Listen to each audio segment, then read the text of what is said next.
wadhe wacho gi wan cases mang'eny mido ka ng'ato ochulo pesa ni okelne ang'o, okelne gari 3 years down the line pok oneno gari 1 year down the line pok oneno gari inyise mondo timre nade, oriti. Koro kwayo ne en jowinjo niya tiemane research, market research, ng'ini gari ni obiro gang'o, ang'o ma kayudo ka onge to nitie red flag. Kachaka wacho wach mar mawinjo ka jawinjo jatwak jambaka wadwa dongo wacho gimomiyo winjo ka mostly wacho wach Japan okuny ko wacho wach China to gibe giloso geche ang'o miyo ko wacho wach China nitiere gimomiyo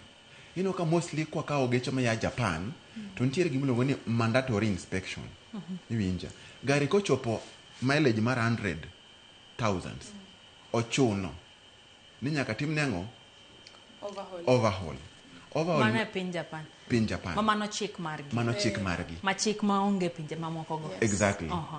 in fact ido ka wakunga explain mar Japan mar Japan en mandatory ni ka gari chopo 100,000 nyaka timne ang'o complete overhaul nyaka timne inspection iwinjo manyiso ni ichalo ng'ama loso gima nyien manyiso ni kiyudo gari ma ya Japan ma mileage ne en 105 yudo gari manyien iwinja otimne all service otimne everything kiyudo gari ma 120 pod in gari manyien lakini kochopo 200 manyiso ni ochako odhi another 100 on top of the manyiso koro nyaka ibed gi toni to gari mang'iyo ni en onya bedo gi ang'o miyo mileage ne is this high you understand yudo ka seche moko gari ma mileage ne 105 gi ma mileage ne 200 ama 230 bechgi opogore iwinja kech ma oseringo sana koro owadwa ma Mombasa cha dhi import ma 230 ni idhi miye bei matimre nade bei mayom mondo koro bi ous ni bei mar 100 kech odhi timre nade en gi somebody ong'e ng'ato obro duoko mileage chien then uso ni bei mar 230 cha iwinja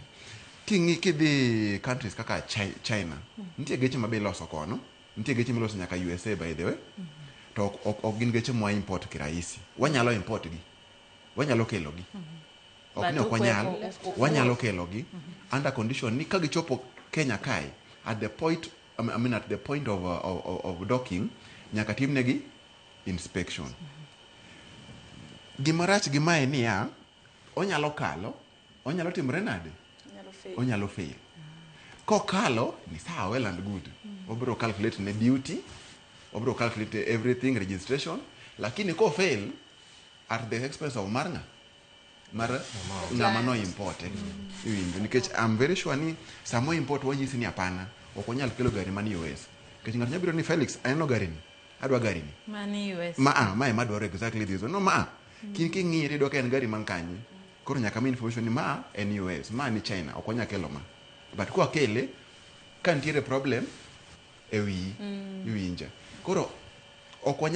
wahero koro nyiso ni nitie pinje maonge kod chike malo exactly nitiere pinje maonge chike kaka mar that inspection thing Japan kende mani kod Japan anyalo medo something towards that ntie countries ma drive left hand drive to ingeni ntie rules wa mawacho ni one jo right hand drive koro jo Japan gin right Japan gin right so in 100% sure ni Japan at least gin nini but can for example my US nini likely chances gibo bet ma left to most times inya yudo ng'ama dwa dok